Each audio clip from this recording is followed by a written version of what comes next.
Si le monde aujourd'hui se sent menacé par le nucléaire iranien et par les bruits de bottes venant de Téhéran, l'opposition iranienne, elle, à l'étranger, ne semble pas partager les mêmes positions.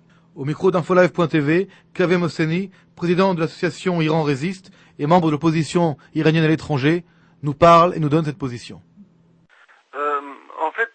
Là aussi, il y a beaucoup de publicité, de propagande. Il faut regarder aussi les images de ces manœuvres. Et souvent, on voit vraiment des matériels en piteux état et les militaires, entre guillemets, qui font les exercices aussi sont de pire en pire. On a l'impression qu'on est dans les derniers jours de Berlin.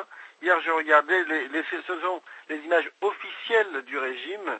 On voit des vieillards et des très jeunes gens avec des tenues militaires vraiment de fortune. Ils n'ont même pas les mêmes bottes. Il y en a qui sont en basket, d'autres qui sont venus avec leur blouson de la journée,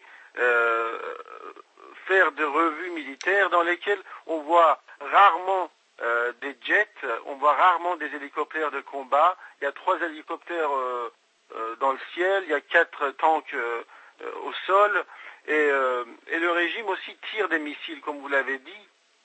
Mais en fait, il faut se rappeler qu'il a acheté énormément de missiles pendant la guerre Iran-Irak. Et c'était des missiles de courte portée, parce qu'en fait, les deux belligérants étaient face à face dans les tranchées.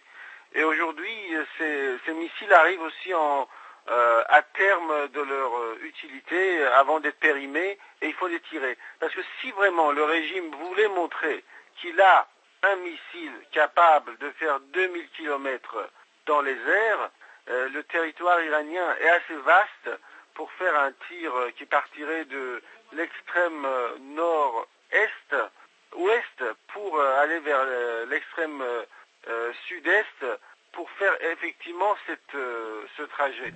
Le conseiller politique du ministre de la Défense, Amir Peretz, le général Amos Gilad, a également aujourd'hui évoqué la menace iranienne au centre de Jérusalem des affaires publiques. The moment Iran reaches or achieves the nuclear capability, it will inspire terror, instability, efforts to take over the Gulf states, or on the other side, Azerbaijan.